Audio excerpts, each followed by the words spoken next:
মারিয়া নিজের বন্ধু চার্লসকে নিজের হস্টেলের ঘরে নিয়েই এসেছিল যে তখনই হস্টেলের আলো চলে গেল। ও গড, এত ঠান্ডায় লাইট এক্ষুনি যেতে হচ্ছিল আর ভালো হিটারটাও বন্ধ হয়ে গেল। কোনো ব্যাপার না মারিয়া, আমি ক্যান্ডেল জ্বালিয়ে নিচ্ছি।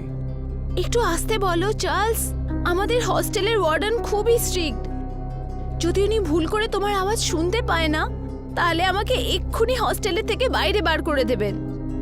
চার্লস হাসতে হাসতে ক্যান্ডেল জ্বালিয়ে দিল।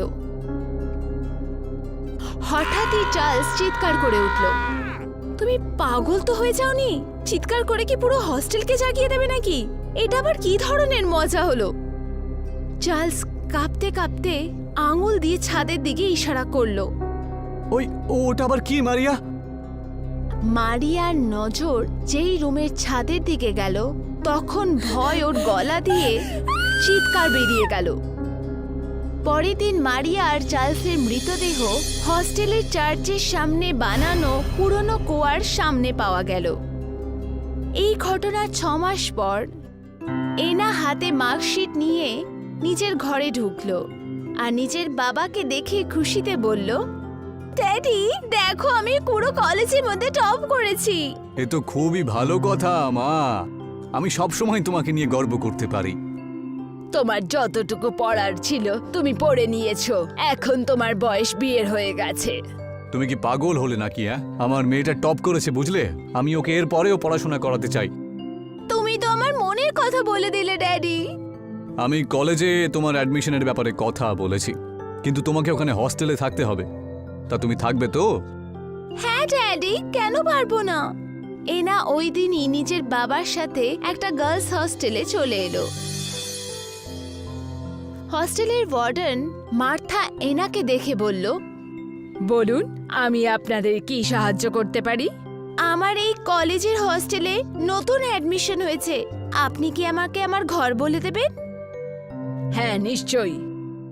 এটা বলেই মার্থা এনার দিকে তাকালো আর কিছুক্ষণের জন্য শান্ত হয়ে গেল। এই যে হলো আপনার রুম, আর এটা হলো আপনার রুমের চাবি। আমার রুমের নাম্বার কি? ওটা চাবির ট্যাবে লেখা আছে, রুম নাম্বার 101। থ্যাঙ্কস।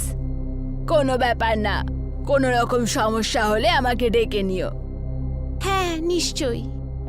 এনা নিজের বাবাকে বাই বাই বলে নিজের ঘরের দিকে যাচ্ছিলই তখনই কেউ পিছন থেকে এসে ওর কাঁধে হাত রাখলো। এনা দেখলো তো ওখানে কাউকে দেখতে পেল না। কি হলো মা, তুমি থেমে গেলে কেন? কি জানি ড্যাডি, আমার এরও মনে হলো যেন পেছন থেকে কেউ কাঁধে আমার হাত রাখলো। এটা তোমার মনের ভুল, বুঝেছো? কিছুক্ষণ পর এনার বাবা ওকে হস্টেলের ঘরে ছেড়ে নিজের গ্রামের উদ্দেশ্যে রওনা দিয়ে দিল। এনা নিজের ঘর থেকে বেরিয়েই ছিল তখনই একজন মেয়ে এসে এনার রাস্তা আটকে দিল। কে তুমি? আর তুমি আমার রাস্তা আটকে দিলে কেন? আমার নাম জুলিয়া। তুমি রুম নাম্বার 101-এ শিফট হয়েছো না? হ্যাঁ, কিন্তু তুমি কেন জিজ্ঞেস করছো? ওখানে থেকো না, না হলে মৃত্যু তোমার নিশ্চিত। কি বাজে কথা বলছো তুমি? তুমি আসলে কে? তোমার এই কথা জেনে কোনো লাভ হবে না। তোমার আমার কথা মন দিয়ে শোনা উচিত। যত তাড়াতাড়ি সম্ভব ওই ঘরটা ছেড়ে দাও, এরপরে তোমার ইচ্ছা। এনা রেগে গিয়ে আগে এগিয়ে গেল আর বিড়বিড় করতে লাগলো। নিজেকে মনে কি করে এই মেয়েটি? এইটুকু বলে এনা যেই পেছনে ঘুরিয়ে তাকালো তো ওখানে জুলিয়া আর ছিল না। ও আবার কোথায় অদৃশ্য হয়ে গেল? এনা নিজের ঘরের দিকে চলে গেল। এনার রুমের ব্যালকনি থেকে চার্চের সামনের কুয়া খুব পরিষ্কারভাবে দেখা যেত। এনা ওখানে দাঁড়িয়েছিল আর তখনই ও কুয়োর সামনে একটা ছায়া দেখতে পেল, কিন্তু পর মুহূর্তেই ওই ছায়া গায়েব হয়ে গেল। এনার হঠাৎই খুব ঘুম পেল আর ও যখনই পেছনে ঘুরে তাকালো তো পেছনে জুলিয়া দাঁড়িয়েছিল, যে চোখের পাতা না নাড়িয়েই এনাকে দেখে যাচ্ছিল। আর ওকে দেখে না জানি এনার কেন গায়ের লোম খাড়া হয়ে গেল। ও ভয় পেয়ে কাপা গলায় বলল, আসলে তুমি কে? আর তুমি কখন চুপি চুপি আমার ঘরে চলে এলে? তোমার পায়ের আওয়াজও আমি শুনতে পেলাম না। তখনই হঠাৎ জুলিয়া আবার অদৃশ্য হয়ে গেল। আরে ও আবার কোথায় চলে গেল? কিছুক্ষণ আগেই তো এখানে ছিল। আরে এসব হচ্ছেটা কি? এই যা কিছু আমি দেখছি তা কিছু সত্যি নাকি আমার ভুল ধারণা?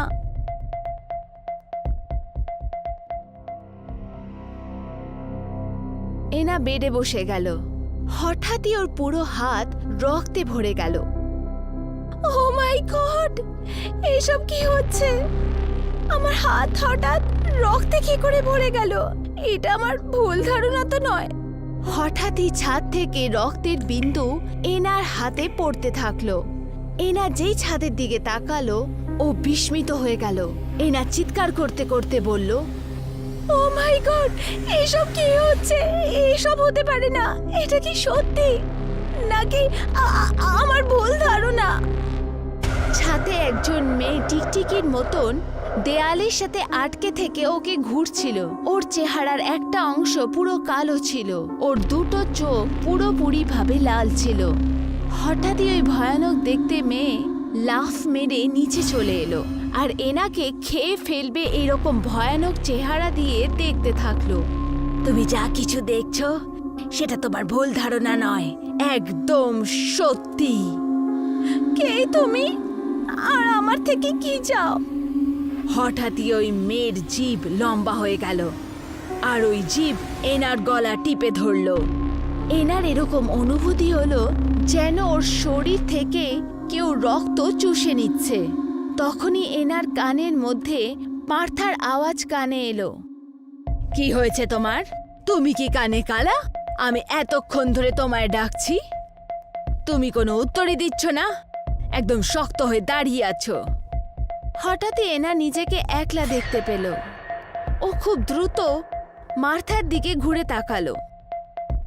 কি হয়েছে? এনা একই নিঃশ্বাসে মার্থাকে সব ঘটনা বলে দিল। কখনো কখনো আমরা যা দেখতে পাই সেটা সত্যি হয় না, আমাদের চোখের ভুল ধারণাও হয়।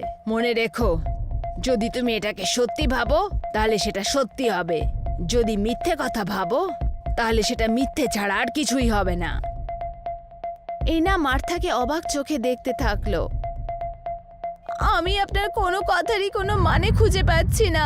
প্লিজ আপনি আমাকে একটু বলুন এসব হচ্ছেটা কি? মার্থা এনার কথার কোনো উত্তর না দিয়ে সেই ঘর থেকে বাইরে বেরিয়ে গেল। পরের দিন সকালে এনা আবার মার্থার কাছে গিয়ে বলল, আমার পুরো বিশ্বাস আছে যে আপনি আমার থেকে কিছু লুকাচ্ছেন।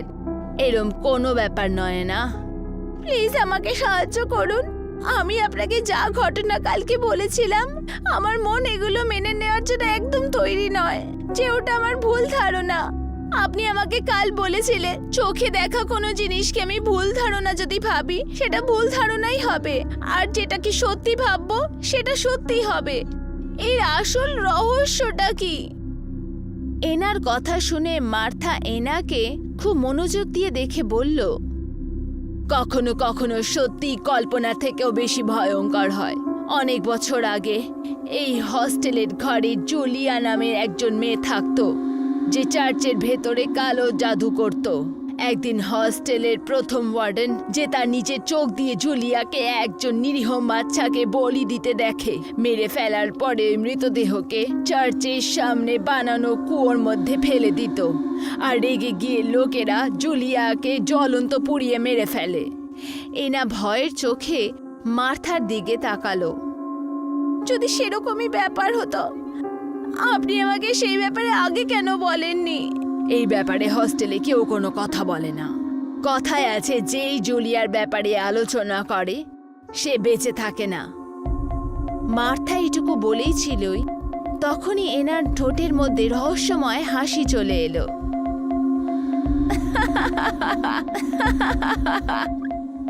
এই হঠাৎ করে তোমার কি হলো? তুমি হাসছো কেন? এনা ভারী গলায় মার্থার দিকে তাকিয়ে বলল, যখন তুমি জানো এই ব্যাপারে কেউ কোনো কথা বললে সে বেঁচে থাকে না, এটা জানা সত্ত্বেও তুমি জুলিয়ার ব্যাপারে হস্টেলে আসা নতুন মেয়ের সাথে আলোচনা শুরু করে দিলে। এনার মুখে এইসব কথা শুনে মার্থার শরীর ভয় থরথর করে কাঁপতে লাগলো। হঠাৎই এনার চেহারা দেখতে দেখতে জুলিয়ায় পরিবর্তিত হয়ে গেল। জুলিয়া নিজের ভয়ঙ্কর চেহারা নিয়ে ওর সামনে দাঁড়িয়েছিল। জুলিয়ার ভয়ঙ্কর চেহারা দেখে মার্থার চোখ ভয়ে ঠিকরে গেল। ও তোতলাতে তোতলাতে ওর দিকে তাকিয়ে বলল, আমাকে ছেড়ে দাও, আমাকে ছেড়ে দাও। অসম্ভব, আমি জীবিত ছাড়তে পারবো না। তোমাকেও অন্য ওয়ার্ডেনদের মতো মরতে হবে। তুমি তো এখানে 10 বছরের বেশি ওয়ার্ডেনের জব করছো। তুমি কি জানো না যে এই গার্লস হস্টেলকে গার্লস হস্টেল নয়, বরঞ্চ মৃত্যুর গার্লস হস্টেল বলা হয়। হঠাৎই জুলিয়ার জিভ লম্বা হয়ে গেল আর মার্থার গলাতে আটকে গেল। কিছুক্ষণের মধ্যে মার্থার শরীর প্রাণহীনভাবে মাটিতে পড়ে গেল। হঠাৎই জুলিয়ার চেহারা স্বাভাবিক হয়ে গেল আর ও এনার রূপে পরিবর্তিত হয়ে অজ্ঞান হয়ে গেল। পর মুহূর্তে যেই ওর চোখ খুলল, এনা দেখল ওর সামনে ভয়ঙ্কর জুলি আর মার্থার মৃতদেহ পড়েছিল আর ও চার্চে কুয়োর সামনে দাঁড়িয়েছিল। তোকে বুঝিয়েছিলাম না আমি, কিন্তু তুই আমার কথা শুনলি না। আর লোক আমাকে ডাইনি বলে। ওরা ভেবেছিল ওরা আমাকে শেষ করে ফেলেছে, কিন্তু বোকা, ওরা এটুকুও জানে না যে আমি এখান থেকে কখনো যাইনি। আমার আত্মা ওই কুয়ো আর ওই রুমের সাথে জুড়ে আছে। তুমি কি মার্থাকেও প্রাণে মেরে ফেলেছিলে? কারণ এই রহস্যকেও রহস্যর মতো করে রাখতে পারেনি, এই জন্য মারা গেল। কিন্তু তুমি চিন্তা করো না, তোমাকে তো এমনিতেও মরতে হবে, কারণ আমি তোমাকে সাবধান করেছিলাম যে আমার ঘরে থাকার সাহস করো না। হঠাৎই জুলিয়ার চোখ রক্তবর্ণ হয়ে গেল। তখনই এনার কানে মার্থার বলা কালকের কথাগুলো আবার শুনতে পেল। তুমি শুধু একটা ভুল ধারণা, আর কিচ্ছু না। তুমি তো প্রথম থেকেই মৃত, তুমি আমার কি ক্ষতি করতে পারবে? এটা বলেই এনা একদম দেরি না করে খুব দ্রুতভাবে জুলিয়া চেয়েও ওকে পেছন থেকে ধরতে পারল না। এনা দৌড়ে হোস্টেল থেকে বাইরে বেরিয়ে এলো। এনা এখনো ওই মৃত্যুর গার্লস হস্টেলকে ভুলতে পারেনি।